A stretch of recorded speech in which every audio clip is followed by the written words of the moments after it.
Shalom Ibu Bapak, Saudara-saudara dan anak-anak yang dikasihi Tuhan, kembali bertemu dalam Sapaan Harian GKJ Manahan.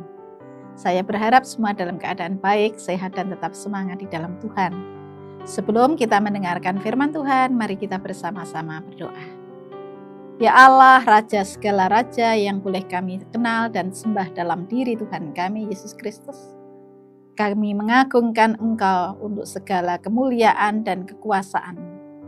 Kami juga hamba-hamba-Mu dalam kerendahan hati, datang dengan kerinduan kami atas firman-Mu, yang kami yakini menguatkan hidup kami. Berfirmanlah ya Allah, kami siap untuk mendengarkan. Amin. Ibu Bapak, Saudara-saudara dan anak-anak yang dikasihi Tuhan, minggu kemarin kita mengakhiri kalender gerejawi. Minggu depan kita sudah memasuki kalender gerejawi yang baru dengan dimulainya masa Advent. Kalau kita perhatikan seluruh rangkaian kalender gerejawi sejak masa Advent sampai minggu ini mengarah pada pengakuan bahwa Yesus adalah Raja semesta alam. Ketika kita berbicara tentang sosok Raja, apa yang ada di benak kita? Tentu sosok yang memiliki otoritas, penentu, berwibawa, memiliki karisma, dan tentu saja kekuasaan atas wilayah atau bidang tertentu. Di beberapa kota di Indonesia, bahkan di berbagai negara masih ada raja yang memiliki kedudukan dan kekuasaan atas wilayah tertentu. Raja-raja tersebut tentu memiliki singgasana atau mahkota sebagai lambang kekuasaan. Di sekitar kita juga ada sebutan raja atau ratu.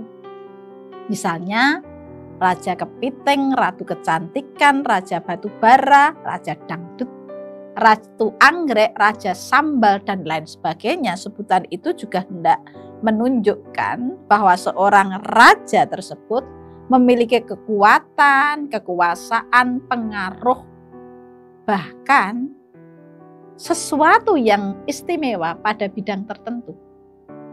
Bahkan tidak sedikit kalau kita berbicara tentang raja, mereka adalah orang yang hidupnya bergelimang, harta, dan jauh dari penderitaan. Dalam menghayati kedudukan Tuhan Yesus sebagai Raja semesta alam, Kitab Lukas 23 ayat 33 dan 34 memberi gambaran tentang sosok raja yang berbeda dengan gambaran pada umumnya. Tuhan Yesus sebagai raja dalam bacaan itu diungkapkan demikian. Lukas 23 ayat 33 dan 34. Ketika mereka sampai di tempat yang bernama Tengkorak, mereka menyalibkan Yesus di situ. Dan juga kedua orang penjahat itu, yang seorang di sebelah kanannya dan yang lain di sebelah kirinya. Yesus berkata, "Ya Bapa, ampunilah mereka sebab mereka tidak tahu apa yang mereka perbuat." Dan mereka membuang undi untuk membagi pakaiannya. Jadi dalam bacaan ini, Yesus sebagai Raja semesta alam digambarkan sebagai pribadi yang menderita jauh dari kemewahan dan kenikmatan dunia.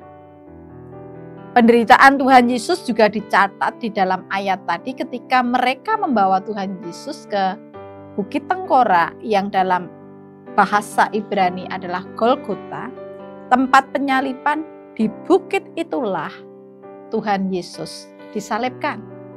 Salib adalah lambang penderitaan. Orang yang mengalami hukuman salib akan mengalami penderitaan fisik, mental, psikis, maupun sosial yang begitu hebat. Penderitaan ini harus ditanggung oleh Tuhan Yesus. Padahal dia tidak bersalah.